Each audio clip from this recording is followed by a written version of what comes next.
sonn naa lool ci marché bi ni mu mettee jën amul teg ca tey lujum yi dañoo seer. bintuloo yow looy xultu ak di ko ñaxtu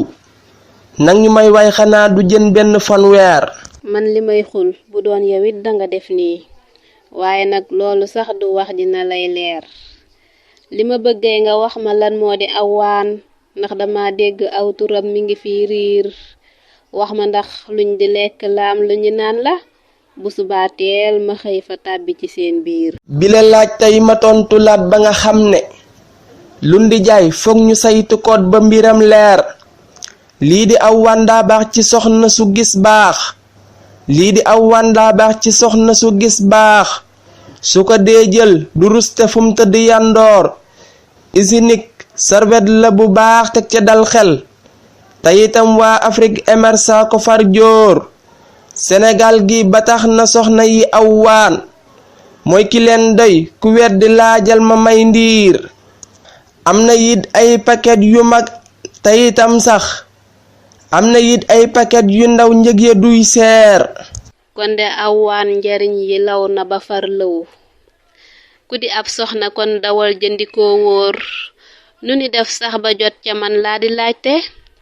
ma ne gaawal yow Seexu Jóob mbir mi nay leer jox ma it seeni numéroot ba ma woote ndax awaan kat amul moroom loolu moo wóor. nanga gaaw woo sa njuusu jang ma nga fee Ndar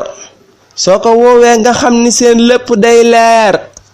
ñaari 74 50 ak 03 08 daldi bés ok li le moo leer wala sax kay nga woo fi sëñ Moodu Busso moo fi nekkal awaan Dakar li le moo leer numérom 78 la 1318 teg ca yow 6 43 li le moo leer kan di wax sëñ Moodu Jaañ de mooy ki fi teewal lii di awaan réseau yi kon naa la far jóor numérom 76 la 4 teg ca 04 21 4 nga teg ca 4 lépp day leer. kon awaan mi jigéen ñi rekk la fi nekkal nanu xàmmee paquet yi ak la ca seen biir jërëjëf Seex maa ngi di woote fa léegi ndax awaan kat kuy soxna war na ko jóg diir.